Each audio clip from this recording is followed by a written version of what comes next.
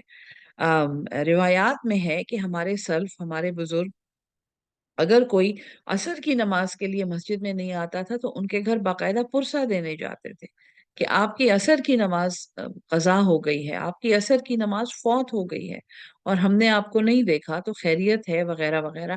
یہ دن کا درمیانی حصہ ہے، اس کے بعد دن ڈھلتا ہے۔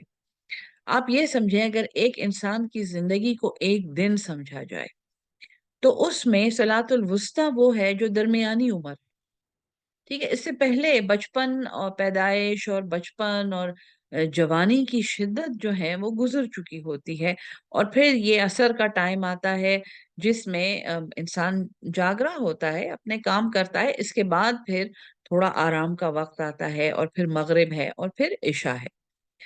سو یہ صلاۃ الوسطی وہ عمر ہے جس کو اچھا گزارنے کے لیے انسان شادی کرتا ہے۔